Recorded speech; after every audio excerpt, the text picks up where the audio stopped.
IntelligenceSquared.com.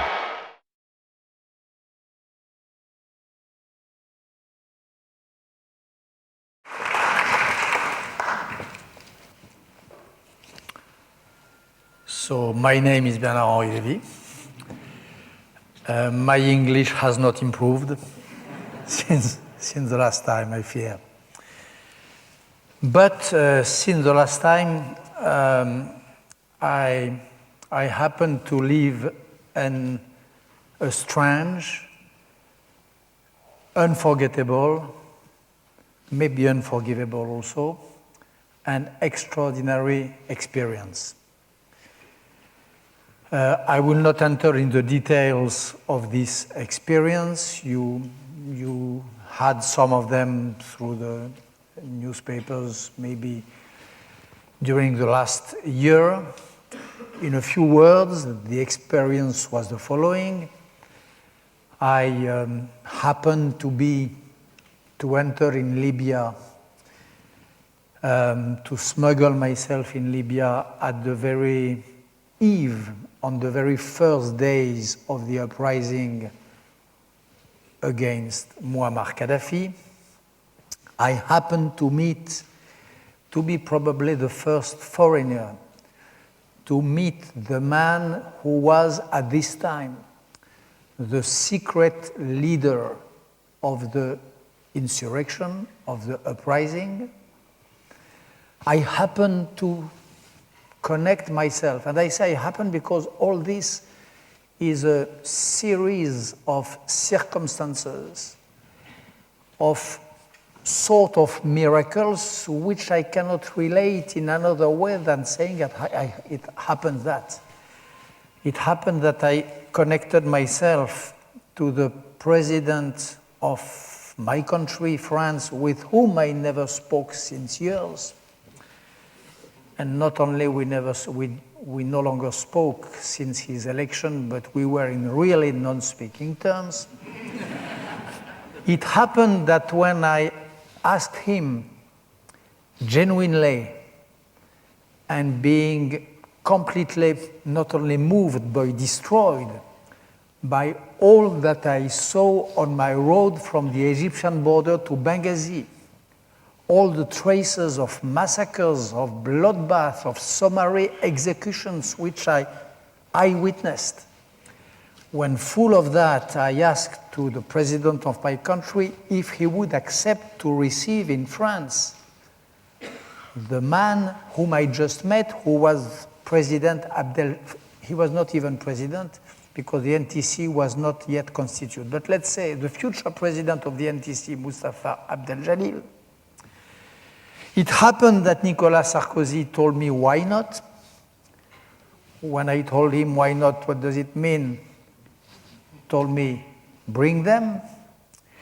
It happened that when I brought the representative of the NTC in Paris, France, after the consultation of David Cameron, who was the only one to be in the secret, decided as a thunderstorm to recognize the NTC and to declare the non-legitimacy of Muammar Gaddafi. It happened that in the following weeks, returning to Benghazi, introducing myself in complicated ways to the besieged city of Misrata, besieged and at this time cut off from the world, from the rest of the world. I achieved them. I was able to take out of Libya again some commanders, some free officers, the defenders of Misrata, for example, and take them again to France and to Sarkozy. It happened that I was in September in Tripoli and in Benghazi with Nicolas Sarkozy and David Cameron on a day which was not a day of glory, because a war is never a glory even when it ends, but which was a day of relief and a day of freedom. All this happened to me during this incredible and strange year, 2011. In other words, it happened that I was eyewitness of probably the most extraordinary event which I lived in my life, and of one of the most unexpected events for all of us, which was a revolution in Libya and in the Arab world.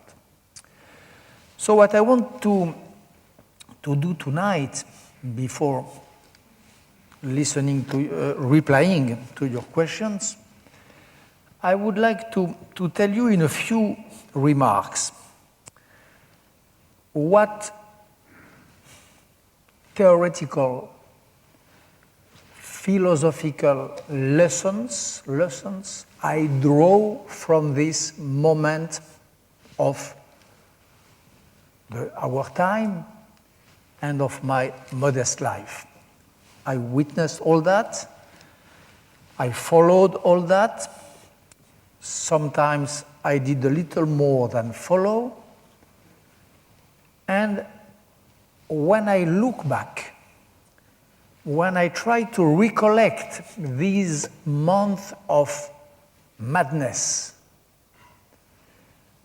I think that I am able today to draw a few general conclusions, which is what I would like to deliver to you tonight. The first conclusion I draw of all that happened in Libya is that, contrary to so many birds of bad omen believed, contrary to what thought all the relativists or culturalist thinkers, the desire of liberty is universal. Already in the 60s, in the 70s, there was the belief in a big part of the West and of the intelligentsia, the belief according to which all the central and eastern part of Europe was in the darkness forever, and that the desire of freedom had been eradicated from the minds of the Homo Sovieticus. 1989, the proof was given to the world that the words of liberty was like the frozen words of Rabelais. The frozen words, you have mammoth which are frozen, you have pieces of dinosaur which are frozen, but you have also some words which are frozen. And when there is a defreezing, the words revive. This happened in the Soviet Union and is still happening at the very minute we are speaking, by the way. And this happened in the Central Europe, and this suddenly, to the surprise of all the observers, it happened to the Arab world. There was a sort of unwritten law, a sort of unsaid theorem, saying that there was an Arab exception, that the ideas of liberty which were bred by Europe, which had their nest and their origin in the West, were not made for this part of the planet. The relativists lost the game. The universalists did win the party.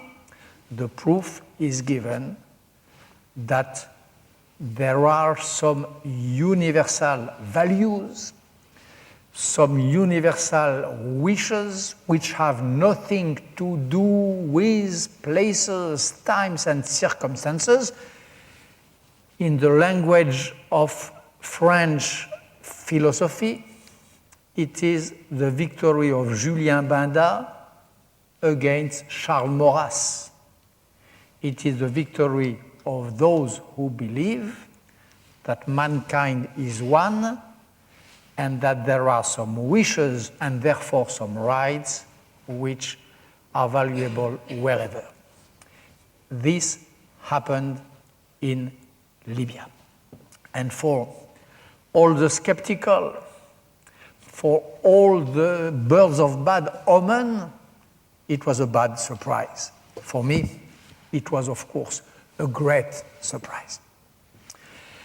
The second philosophical lesson is that the victory of liberty, the fact that the job of being a dictator is no longer a good job, that it is a dangerous one. See what is happening with Bashar al-Assad, and think of what might be happening to another dictator of today, who is Vladimir Putin.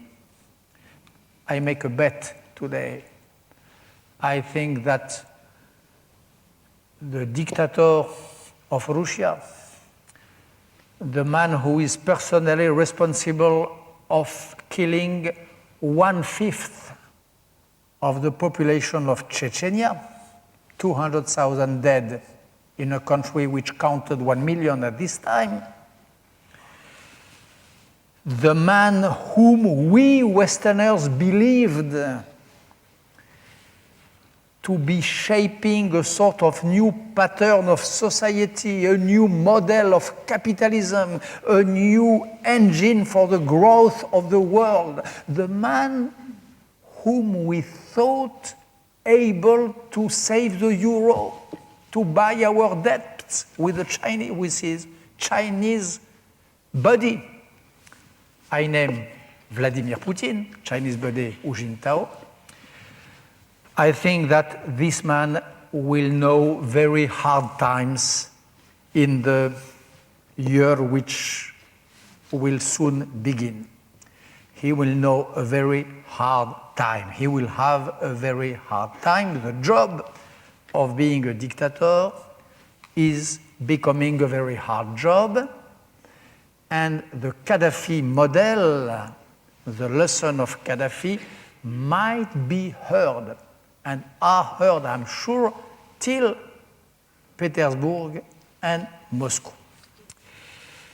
But the second philosophical lesson is that if it is true that there is a new wind of freedom all over the world, if it is true that the ideals of democracy, free speech, right for a body and for a soul not to be tortured are on the wave of victory,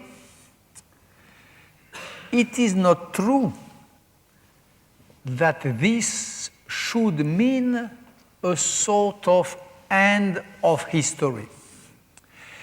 It is not true that we are entering in a world where a sort of great song of freedom will be sung in the same tone by the same orchestra all over the world.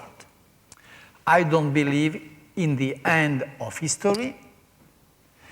I believe that the wave of freedom, which we saw devastating the dictatorship of Libya, opens a new space of time, if I dare say, a new sequence of time, which will be occupied by new forms of political shocks, not the shock some believed in the past, not the shock between the West and the rest, not the shock between the Western world and the world of Islam, but shocks inside the world of Islam, shock inside Libya, for example, which is the case I know best, between liberals and fundamentalists, between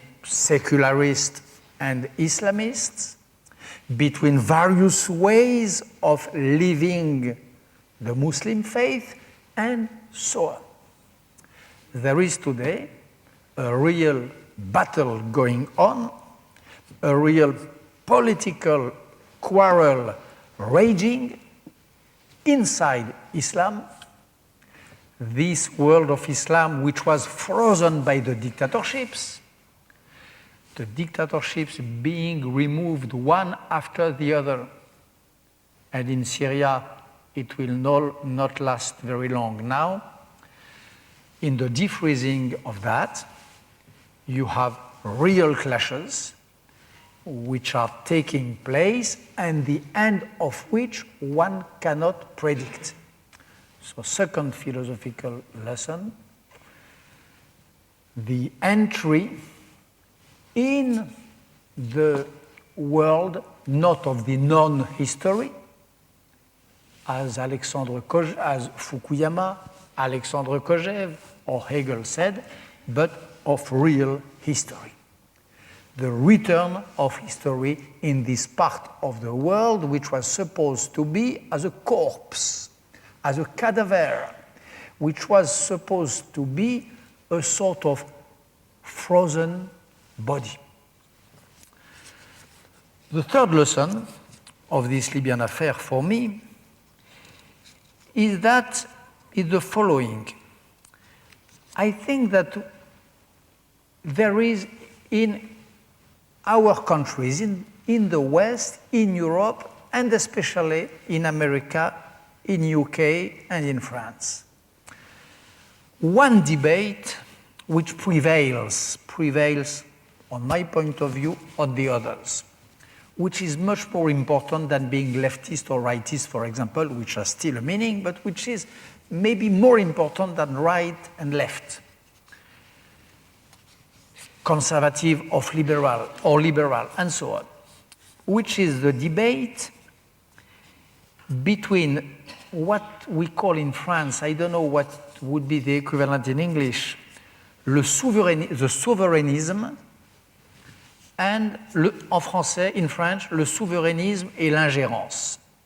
Souverainism meaning that a man or a woman is defined, of course, by his rights, but these rights are themselves defined, shaped, patterned according to the space, the borders around this space, the state which govern this space, where the man or the woman happens to be born and to live. There is a theory which comes from very far away in history, which goes to Hegel, which believes that the state-nation, nation as embodied in a state, is the last word of mankind and therefore of human rights. One has rights, but they are defined in the frame, in the limits of a nation, of a state. They are defended by this state, they are limited by it, and so on. This is sovereignty. Rights have to do with borders. Everybody has rights, but these rights are defined by this frame. On the other hand, you have the partisans of ingérence, in France, involvement, or internationalism, or I don't know how you would say it in English. Those who believe that there are some rights which do not rely on, which do not depend of the belonging to a state, a nation, a part of the world, which transcend all that. And that humanity as itself is the guardian of these rights. And that, for example, when a state betrays its vocation, its duty to protect the rights of its citizens, there is a right. It is not an exception. It is a right. There is a right for the rest of the humanity, expressed in a way which depends on circumstances, a right to intervene and to decrete the illegitimacy of the state concerned. This is a great debate everywhere in America between the Jacksonians, the Jeffersonians, the Hamiltonians, and the Wilsonians, who share the foreign policy of America since the beginning of the American Republic. The real debate is this one. Those who believe that the task that every people has rights, but it is the problem of their state, and the idea that America has something to say, has a message to deliver in some occasions to the rest of the world. In England, probably the same, and in France, even more. Libya signs the victory of involvement against sovereignism. Libya signs the fact, and it is the first time in modern history, that the international community decided and acted in consequence that she has a duty and a right to intervene in a country which has in principle a sovereign state when this sovereignty is exerted in a way which is barbarous. It is the first time. We had many wars in the past, in the 20th century, in the 19th centuries. There was war of conquest, there were wars for empires, there were wars for interest, there were wars for vital space. But a war which is only dictated by the idea that human consciousness is deeply concerned, may be interpolated by a bloodbath in a remote little country which was nearly unknown by most of the diplomats of the world. This sort of war was really a new one. The war which was not waged in the Balkans, in Bosnia. It was waged, yes, but 200,000 dead too late, which was not even fought in Chechnya. The world really let Putin go to the end of his target, and so on. This war was waged in Libya. And this is a real change, a real move, a real revolution in the way of thinking of the West. It is the first time that the wish, the right, and the duty of involvement prevails on the resignation to sovereignism, prevails on the famous word of Goebbels, who said in 1938 that Charbonnier est maître chez soi. Charbonnier, the coal man, is master at home. He does what he wants. The rights of the state crown the rights of the man, and the second depend on the first one. So this is a real theoretical, philosophical lesson which has to be drawn and can be drawn from this Libyan event. And the fact the signature of the signature, the proof, the ultimate proof that this happened appeared a few days ago. The signature, the real testimony, test of this final victory, that the game is over, that the sovereignist lost the game. It was achieved a few days ago when a group of countries which are not Western countries, which are Arab countries, and which are assembled inside the Arab League, decided to implement sanctions, to exhort a dictator, Bashar al-Assad, to stop the bloodbath, and decided that it was their affair.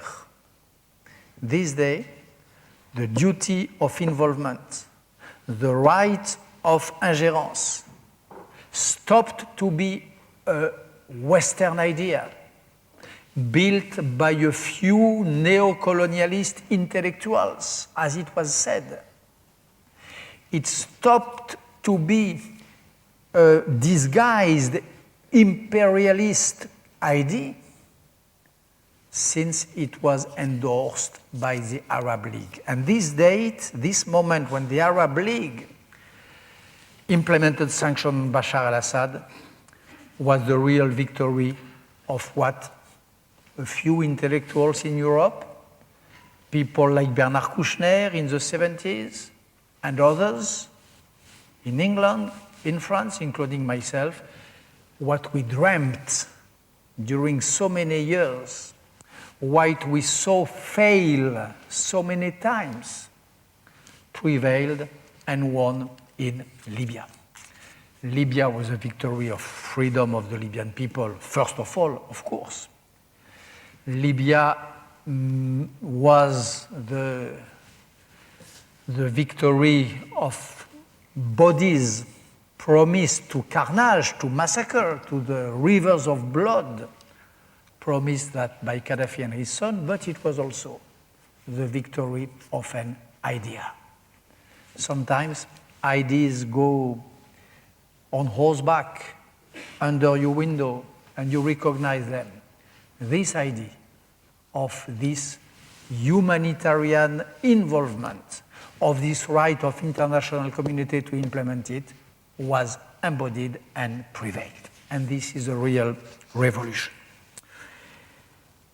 The other lesson of this history, I would sum it up by saying that this Libyan revolution, this Libyan war, at the end, when you consider it on a whole, as a whole story, proves something very strange.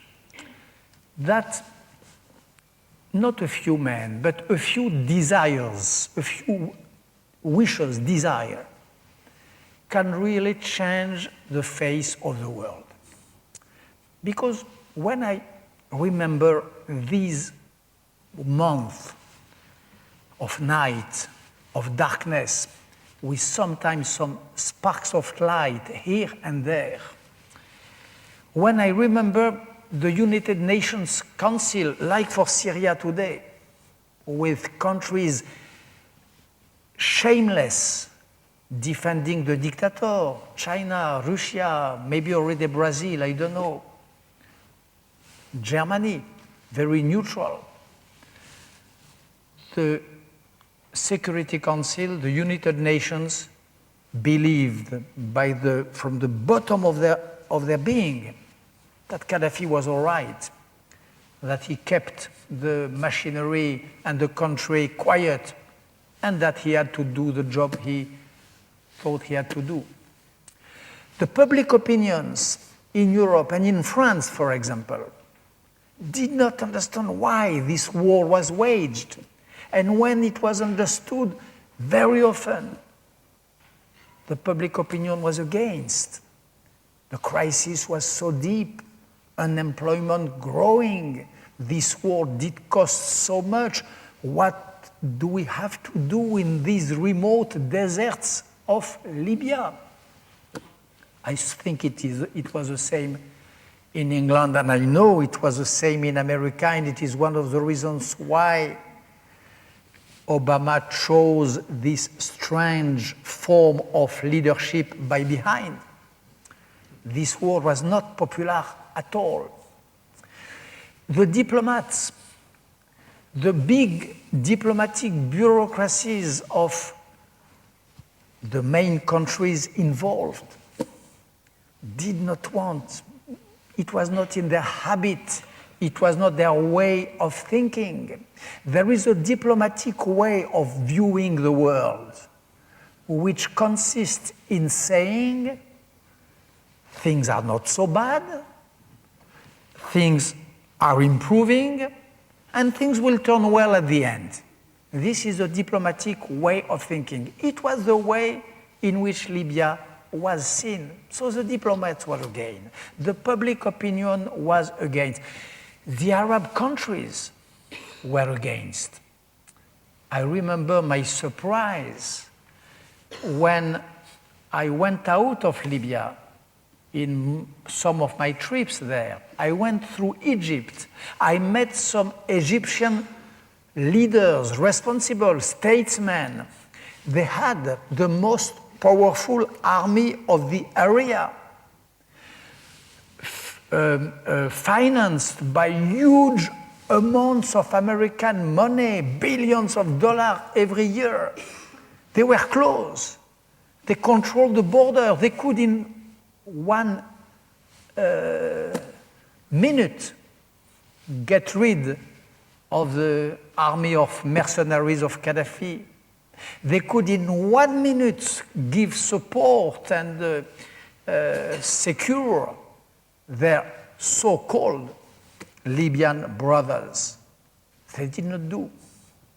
No neighbor of Libya was ready to give the help. So, if you look at the story, you see that finally, this unique war, this first humanitarian intervention in history, this revenge from Bosnia, Darfur, Bangladesh, Chechnya, this revenge of the damned of these wars, this revenge, yes, was due to a few men and women. In France, Nicolas Sarkozy. I'm not a supporter of him. I was not in 2007. I will probably not be in 2012. But I must confess that the way this man, as Jacques Lacan would say, n'a pas cédé sur son désir, did not withdraw on his own desire, did not recede on his own desire, was so strange, so unusual, and so full of merit. In England, there was one man. Again, I don't think that if I was British, I would be his supporter. But I saw him in Tripoli. I saw him in Benghazi. I observed him. David Cameron, again. As Nicolas Sarkozy said yesterday, in an interview in Le Monde, he spoke of the courage of David Cameron. And I must say again that the consistency of his desire, the way he proceeded and pursued his own desire is very uncustomary, is very rare in modern history. This history relied on the desire of a third man, who is not the least important. when you think about it. There was Sarkozy, there was Cameron, but in order to have them build an international coalition, in order to have them go to United Nations and compel the ambassadors of the state members to vote a resolution or to abstain, which Sarkozy and Cameron did, in order to have all that, you had to have, prior to all this, the desire of a last man, who is Mustafa Abdel Jalil. This man, again, said what, at the time where I speak, the Syrian opponents to Bashar al-Assad did not say. He asked what no Arab leader ever asked, at his own risks, putting himself probably in great danger. He did ask. And I know that I bear testimony of this because I am the one who conveyed the message. He did ask for a Western intervention. He did ask to press the stop button, as somebody here would say, to one of the worst plagues of our time, which is a supposed clash between the West and the Arab world. He asked for an intervention. So the lesson is also that a few men can change the course of history, that a few human desires pulled to them last extreme consequences can be right against all the bureaucracies, all the international technocracies, all the big animals of the big public opinion. A few can be right against all these big things.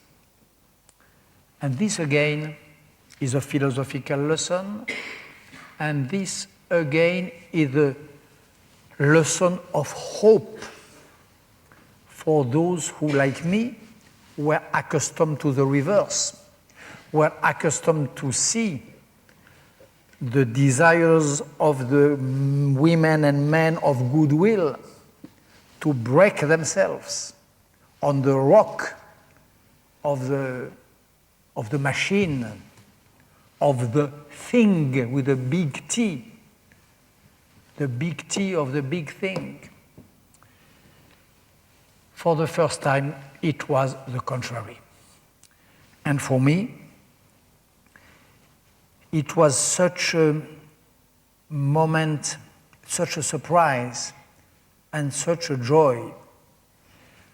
I see myself seeing Cameron and seeing Sarkozy in Benghazi, with in my memory the destroyed bodies, the ruined souls, the desertified gazes of so many victims, of so many forgotten wars I happened to see and to cover in my life.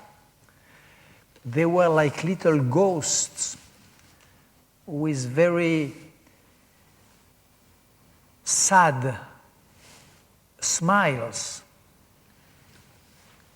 looking at this incredible event, which was some Western countries having made alliance with some Arab countries, Emirates, Qatar, and so on, and having won a battle for the right and for the liberty. And what I can say also, and it will be my last remark, It was a big surprise for me, of course, but I think that it was a big surprise also in the Muslim world, and even in the most extreme fringes of the Muslim world. I'm not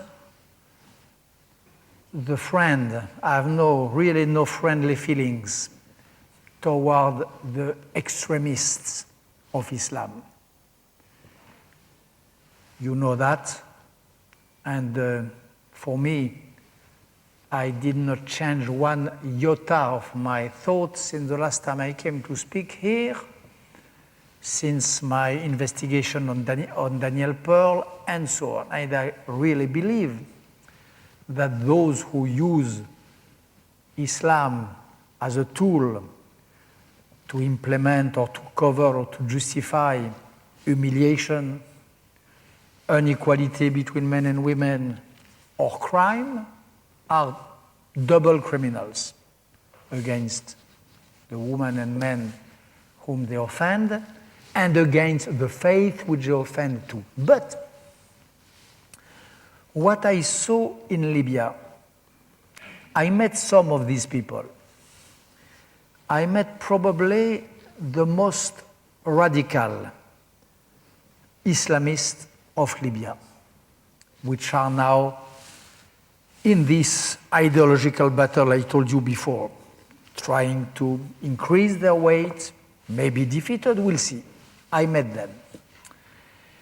And even in their eyes, even in their brain fed with the old ideology of the West being guilty by essence, being their enemy for eternity, pursuing no other target than offending and humiliating them, they discovered the face of a West who had the face of Cameron, of Sarkozy, of the Brits, the French, the Norwegian pilots, fighting elbow to elbow with Emirati pilots, targeting some tanks which were at the edge of committing mass massacres against innocent civilians.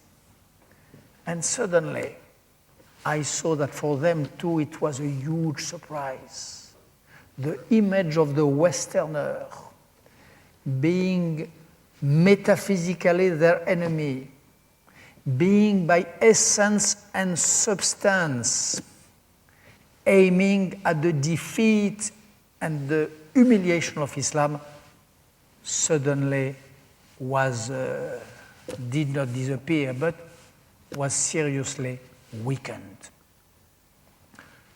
So to end, I would say that this war in Libya was also the first real defeat of this ideology of the clash of civilization, which was driven by some American scholars, which was endorsed by some Arab activists, Al-Qaeda, Huntington on one side, Al-Qaeda on the other, the clash of civilization. The first defeat of this idea, the first serious defeat, the first military defeat, the first concrete defeat was this war in Libya. When Obama pronounced his big speech in Cairo, he spoke against the clash of civilization. When there were many occasions where good Western leaders spoke against that, but the concrete defeat, the defeat on the ground, the first one, the first time that this clash has not been seen as a fatality was this war in Libya. And for this reason too, this event is a real seminal event of the 21st century, and we are only beginning to see and to conceive its political and philosophical consequences. Voilà, these were my preliminary remarks. I hope they provoke some observations, questions, and I would be more than happy to try to reply.